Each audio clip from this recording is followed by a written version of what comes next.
Oi, aqui é a Fernanda Fratarola, do blog fernandafratarola.com.br. Hoje eu tô aqui com o Cristiano. O Cristiano foi meu aluno no preparatório Passe no TOEFL IBT. Tudo bem, Cristiano? Tudo bem, Fernanda? Cristiano, você pode falar pra gente um pouquinho sobre você, da onde você é, qual é a sua área? Certo. Bom, meu nome é Cristiano Alende, então eu tô com 38 anos, já sou um pouquinho mais velhinho, e eu sou natural de Porto Alegre, moro em Porto Alegre, aqui no sul, certo? E a minha área, eu trabalhei a grande parte da minha vida em indústria, então eu trabalho com produção, com indústria, né? E aí agora eu estou buscando e fiz o curso do TOEFL aí para buscar estudar na minha área.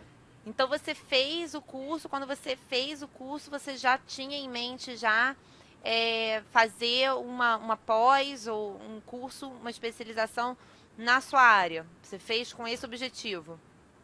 Isso, a intenção era essa, era procurar uma universidade em que conseguisse me oferecer um curso de pós para eu fazer uma especialização nessa minha área de indústria, de liderança, esse tipo de curso, E assim. você tem algum lugar em mente que você queira ir? Eu já andei procurando algumas universidades, né, em algumas cidades, e a intenção é ir para o Canadá. Ah, legal, legal. Você já foi ao Canadá ou vai ser a primeira vez? Eu visitei muito pouco, né? Eu tive uns 15 dias há muito tempo atrás, e aí eu visitei Vancouver, né? Uma cidade muito linda. E o Canadá, em geral, é muito legal, então por isso também me incentivou a voltar para lá agora por um período mais longo, né? Ah, legal. Então é um lugar que você já conhece, então, e que você já tinha essa vontade de voltar? Que eu conheci por pouco tempo, né? Mas já deu vontade de voltar, porque é uma cidade muito legal. Ah, e você então vai entrar, você vai começar agora o processo para aplicar para a faculdade ou você já entrou em contato com a universidade? Na verdade, eu vi só os requisitos, né, que eles precisavam e agora então eu tenho um planejamento aí desse segundo semestre agora de 2015 para planejar tudo, organizar as coisas, né? Os requisitos que eles tinham eram um curso de proficiência, não precisava ser exatamente o TOEFL. Eles abriam para IELTS, para um terceiro que eu acho que é CA, VM, eu não lembro, mas é um específico lá do Canadá mesmo. Então eles não tinham especificamente a exigência pelo TOEFL, mas aí pesquisando todos os tipos né, de prova, eu achei que o TOEFL caía melhor aí para mim, né? Então decidi por fazer o TOEFL mesmo. Então você, assim, antes de você começar a pesquisar esses requisitos, você não conhecia a prova, você foi conhecer a prova depois que você viu que ela era uma possibilidade. Isso, eu vi as possibilidades de quais os cursos que eu precisava fazer como requisito e eu li um pouquinho sobre cada um, vi as diferenças entre eles e ali pelo básico que eu li eu achei que o TOEFL era mais fácil. Eu não sei porquê, mas eu entendi que ele podia ser mais fácil que o IELTS, por exemplo, que é o concorrente mais próximo, né? Aham, é, o concorrente mais próximo. É porque realmente existe assim, algumas diferenças que são. Que realmente fazem, impactam, né? Que é a questão do IELTS ter a entrevista cara a cara com o É, examinador, né? Nem todo mundo fica à vontade com isso, né? Acaba que pode gerar muito tem algumas nervosismo. diferenças. Tem algumas diferenças básicas. Essa do o speaking é direto com uma pessoa, né, cara a cara, e outras coisas também. Acho que no reading tem perguntas que é completar É lacunas, isso não é de aí. múltipla escolha. Então, os testes são um pouquinho diferentes, né? Então, eu resolvi fazer o TOEFL aí, me adequei melhor, eu acho, né? Achei que podia ser mais fácil para mim, apesar de que eu escutei sempre que era muito difícil, né? Eu já ouvia, já tinha ouvido falar antes do TOEFL e sempre o que eu ouvi falar é que era um teste dificílimo, que tinha que se preparar muito. Tinha pessoas que se preparavam até um ano e meio, né? Então, dá uma assustada logo no início, assim, né? Não, é quase para você desistir, né? Tipo assim, olha, É. assim, você queria viajar agora ano que vem? Então, poxa, não vai dar, porque você vai ter que perder um tempão se preparando pro TOEFL. A gente escuta isso, né? Assim, de pessoas assim de todo lugar do Brasil, a gente recebe esse e-mails das pessoas falando isso. Ah, eu sempre ouvi que eu tinha que estudar um ano, sabe? Assim, todas as semanas, assim, duas, três vezes por semana, ou todos os dias durante 6 meses, 6 horas por dia. Quem tem 6 horas por dia para estudar durante 6 meses, né? Mas tudo bem. Para fazer a prova, eu fico assim, gente, mas de onde sai, assim, né? Eu sei de onde sai porque eu passei por isso. Mas, assim, eu acho incrível que ao longo dos anos essa ideia não foi quebrada, né? Ela é perpetuada. Não importa quanto tempo Sim. passa, as pessoas continuam falando e expondo essa mesma visão sobre a prova que acaba que gera muita insegurança, às vezes mais insegurança do que realmente deveria. Se a prova fosse só a prova, né? Se você não tivesse ouvido falar nada sobre a prova, eu acho que a prova não gera tanta insegurança quanto você ouvia esse monte de coisa e depois fazia a prova, né? Na verdade, eu acabei postergando um pouco o meu planejamento por causa desse medo inicial aí. A intenção original, quando eu comecei a pesquisar tudo, era estar com a prova pronta e começar com a papelada no segundo semestre agora de 2015. Eu posterguei 6 meses para fazer com mais tranquilidade, para se eu precisasse ter mais tempo de estudar, até se eu, por exemplo, rodasse numa primeira tentativa. Então, para não ficar com um cronograma tão espremido, eu resolvi postergar 6 meses para dar uma garantia melhor aí. Uma questão de segurança. E qual Exatamente. foi assim? O que você fez depois que você descobriu? Ah, tá, eu vou. Então, você pesquisou sobre as provas e decidiu que ia fazer o TOEFL IBT, né? E o que você fez Sim. depois disso? O que passou pela sua cabeça em relação à preparação? E o que você buscou fazer depois que você decidiu que ia fazer o IBT?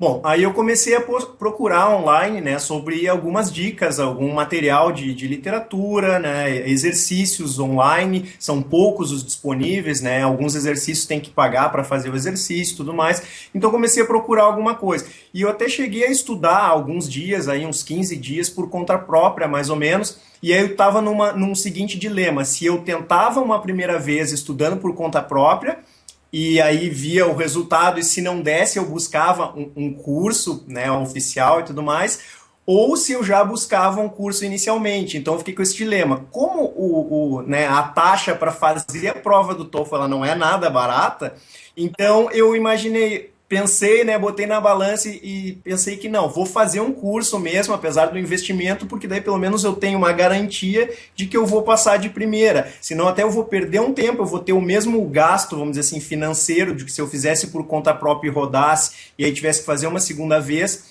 do que se eu investisse num curso já de largada, né? Então, por isso, botei essas coisas na balança e acabei decidindo daí que o por conta própria, aqueles 15 dias ali de estudo sozinho, eu fiz um ou dois testes assim que eu não fui tão bem, então, olha, talvez não seja tão fácil partir por conta própria. E aí, por isso, eu decidi procurar cursos e aí, onde foi que eu encontrei o seu curso daí. Você lembra, assim, onde é que você viu o curso? Se você encontrou a gente pelo Google ou viu alguma coisa no Facebook? Você se lembra? Eu acho que foi no Google mesmo. Eu estava bem no Google procurando vários cursos e aí passando as páginas, acho que até o seu curso era um dos primeiros ali listados no Google. Comecei a ler e aí vi acho que uns vídeos teu de umas aulas, né, umas aulas de exemplo, alguns depoimentos de outros ex-alunos também, e aí foi onde me incentivou a participar do curso. Até quando eu encontrei o seu curso, não tinha vagas abertas ainda. Então eu fiquei com aquela ansiedade ainda, puxa, será que ela vai abrir vagas e vai dar tempo do meu planejamento de fazer na prova quando eu quero, né? Então até deu bem certinho que quando você abriu a vaga, era mais ou menos 30 dias antes da data que eu estava planejando fazer a prova, então deu para fazer o curso daí de 4 semanas, né? Um cronograma de 4 semanas. Ah, não, perfeito. Ficou perfeito, então. Encaixou, né? E foi bom que você conseguiu fazer o curso no tempo, né? Você fez todos os exercícios, você fez os simulados. Isso, eu fiz o cronograma completo, né? Deu bem certinho. Na verdade, foi muita coincidência. O dia que eu comecei o curso foi exatamente 30 dias do dia da minha prova. Então, eu fiz exatamente o curso completo em 30 dias. Dá para dizer que foi um número redondo, assim. Eu fiz ele em 30 dias. E qual o seu, assim, quando você começou o curso, qual o seu nível de inglês? Eu tenho um nível que dá para considerar assim, um início de avançado, né? Eu não me considero um avançado tão alto nível, mas eu fiz, por exemplo, todo o curso do IASG, Ah, né? Eu acabei os livros aqueles e as aulas do IASG, que não é algo assim de um mega avançado, né? Você fica legal, consegue, né? Como é que diz, se virar, não passa fome em algum país de língua inglesa, né? Mas também não é nada que você saia fluente. Então eu acabei o IASG, mas eu me considero um avançado, assim, um início de avançado. e como é que foi assim? Você fez o curso em 30 dias, que a gente sabe que assim é possível, mas você acaba tendo que estudar uma certa carga horária, né, por dia. Não dá para você estudar Sim. só meia hora, por exemplo. Você vai ter que se dedicar um pouco mais. Então, como é que foi conciliar nesses 30 dias o preparatório com a sua rotina? Então, como eu estava com esse planejamento e eu tinha já a expectativa e a data da prova, eu não tinha ainda pago pela data correta, mas eu tinha um planejamento de fazer 30 dias depois, e eu acabei que eu me inscrevi lá no site da ITS para ter aquele compromisso, então, de ter os 30 dias para estudar Ou faz mesmo, em né? 30 dias É, ou faz, é, né? ou mais, não tem, né? Já estava pago e tudo mais, não tinha como escapar. Então, eu me planejei e fui muito disciplinado nessa questão do estudo, né? Eu estudava mais ou menos 2 horas por dia, 2 horas e meia. Tinha alguns dias que eram exemplos mais rápidos, por exemplo, dias que tinha somente exercício de speaking, acabava sendo um período menor, eu acabava em 1 hora, né? Mas eu estudei todos os dias, sábado, domingo, feriado, foram 30 dias ininterruptos. Claro, só no final do curso tinha aqueles intervalos lá para esperar a correção, né, dos writings principalmente, né, mas eu estudei os 30 dias de segunda a segunda, pelo menos aí umas 2 horas por dia, né? Foi um planejamento que eu segui bastante rigoroso porque eu tinha já, né, aquela data reservada da prova e não podia fugir, né? Não, essa questão da data da prova que você falou, isso é muito legal, porque faz diferença mesmo quando você inicia o curso, né? E você não tem uma data de prova em mente, você não tem. Você acaba deixando. Fica mais solto, né? Então é mais fácil, por exemplo, você deixar de estudar um dia, é mais fácil você adiar alguma coisa. Mas quando você tem a data da prova, é uma motivação, né? Porque assim, se você perde 2, 3, 4 dias de estudo, você sabe que talvez você não consiga fazer tudo antes da sua prova, né? Então, como você quer fazer o curso todo, aquilo acaba sendo uma motivação, né? Ah, hoje eu não vou estudar, não, eu vou estudar porque falta 15 dias para minha prova. Então, assim, se eu não estudar. Então, assim, eu acho legal isso que você falou, essa questão de realmente você foi lá, 30 dias, viu a data que você queria, se programou. Isso é muito importante. Eu acho que serve mesmo como motivação, como para puxar você, né?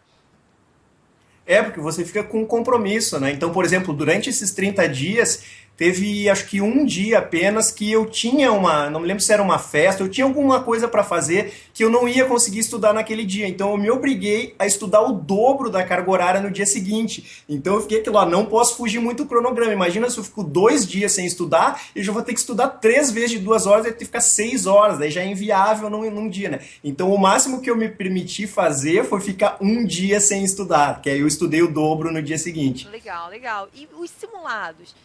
Você acha assim que os simulados eles atenderam assim a expectativa em relação à prova? Eles foram assim fiéis àquilo que você viu na prova em relação a tudo, a exercício, nota? Qual foi a sua impressão dos simulados e da prova?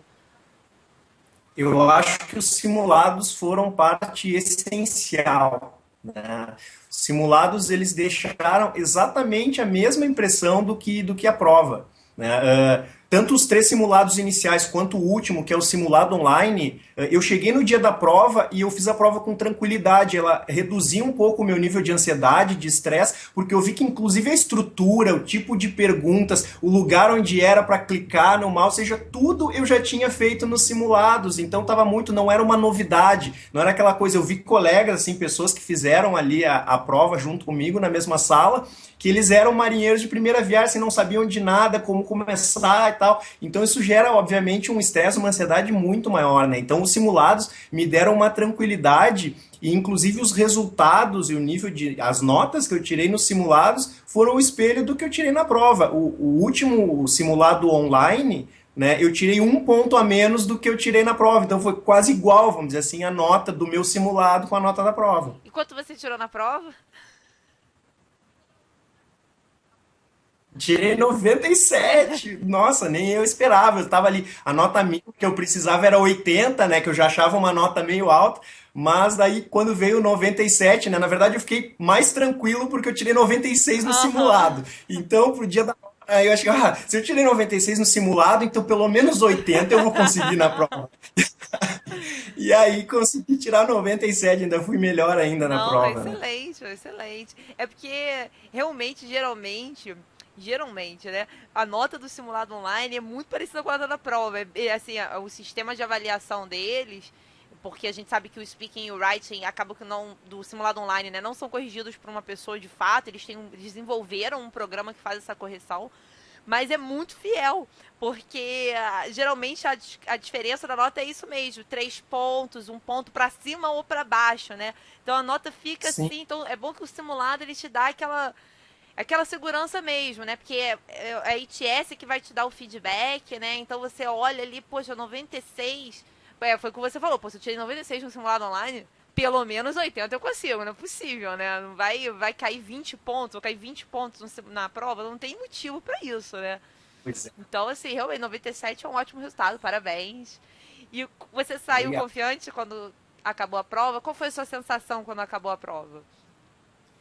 Eu não, quando saí da sala, eu não tinha a impressão que eu ia tirar 97. Eu saí com a sensação, até falei para minha família quando eu cheguei em casa, olha, passei, acho que passei. Pelo que eu fiz, eu vou tirar acima de 80. Só que eu não esperava 97. Eu achei que o meu listening tinha sido pior do que no simulado, né? Eu tive a percepção e acabou que a nota não foi isso. Eu acabei indo muito bem no listening também. E achei que o meu speaking também tinha sido pior do que nos simulados. Então, por isso eu saí com aquela percepção, olha, talvez eu tenha uma nota um pouco mais baixa no listening e no speaking, mas como o reading e o writing eu fui bem, eu acho que os 80 eu garanto. Mas no fim, acabou que deu tudo certo nas 4 sessões ali, né? E foi uma nota super boa. Não, ótimo. E é bom que é uma nota que abre muitas portas para você, né? Em termos, assim, até de você talvez escolher uma outra universidade ou poder escolher um outro local, caso você queira, né? Essa nota abre Sim. mais portas para você, mais universidades, mais instituições que você pode escolher, né? É verdade, é uma nota muito alta, né? Então abre alternativas aí para várias coisas, vários países, inclusive várias universidades melhores até tudo mais. E, assim, o centro aplicador, no dia da prova, foi tudo bem, foi tudo tranquilo, aconteceu algum imprevisto, tinha muita gente fazendo a prova com você, tava todo mundo fazendo todas as sessões ao mesmo tempo, a mesma sessão, né? Então, na hora do speaking, estavam todas as pessoas fazendo o speaking junto com você, como é que foi? Então, o centro aplicador até foi numa universidade aqui em Porto Alegre, né, na PUC, então já é bastante conhecida e tudo mais, e eu estava naquela expectativa torcendo para que não tivesse tanto candidato assim, né? Porque os simulados eu fiz sozinho em casa, sem ninguém, né, atrapalhando, então ficou aquela ansiedade inicial de, poxa, aquele monte de gente falando junto comigo não vai ser legal. Então estou torcendo para que venha menos candidatos possíveis. Mas tinha mais de 20 pessoas na sala, acho que tinha umas 24, 25 pessoas, né? E os computadores lá eram um ao lado do outro, então realmente a sala era maior do que isso, acho que cabia até uns 40 candidatos. Como não encheu, tinha alguns intervalos, tipo computador sim, computador não, então não era bem coladinho um no outro. Mas mesmo assim dava para escutar tudo, né, do que os outros candidatos fazendo. Então foi aquela parte inicial de reading e listening, né, todo mundo junto, 10 minutinhos de intervalo e depois o speaking dependia da velocidade que as pessoas tinham feito aquelas sessões anteriores, né, e ter saído para o intervalo, então deu um pouco de descasamento ali. Quando eu comecei a fazer meu speaking, já tinha o aluno lá, o candidato que estava do meu lado, ele já estava pela metade do speaking mais ou menos, então até ele falando ali um pouco me deixou um pouco nervoso, atrapalhou inicialmente ali. O speaking das 4 sessões foi a minha pior, talvez por isso. Eu estava um pouco nervoso com as pessoas ao meu lado, ali todos falando ao mesmo tempo, porque eles falam alto também, acho que todo mundo quer falar da maneira mais clara possível, acaba falando até um pouquinho mais alto, e isso acaba atrapalhando o vizinho, não adianta, né? Não, isso é verdade.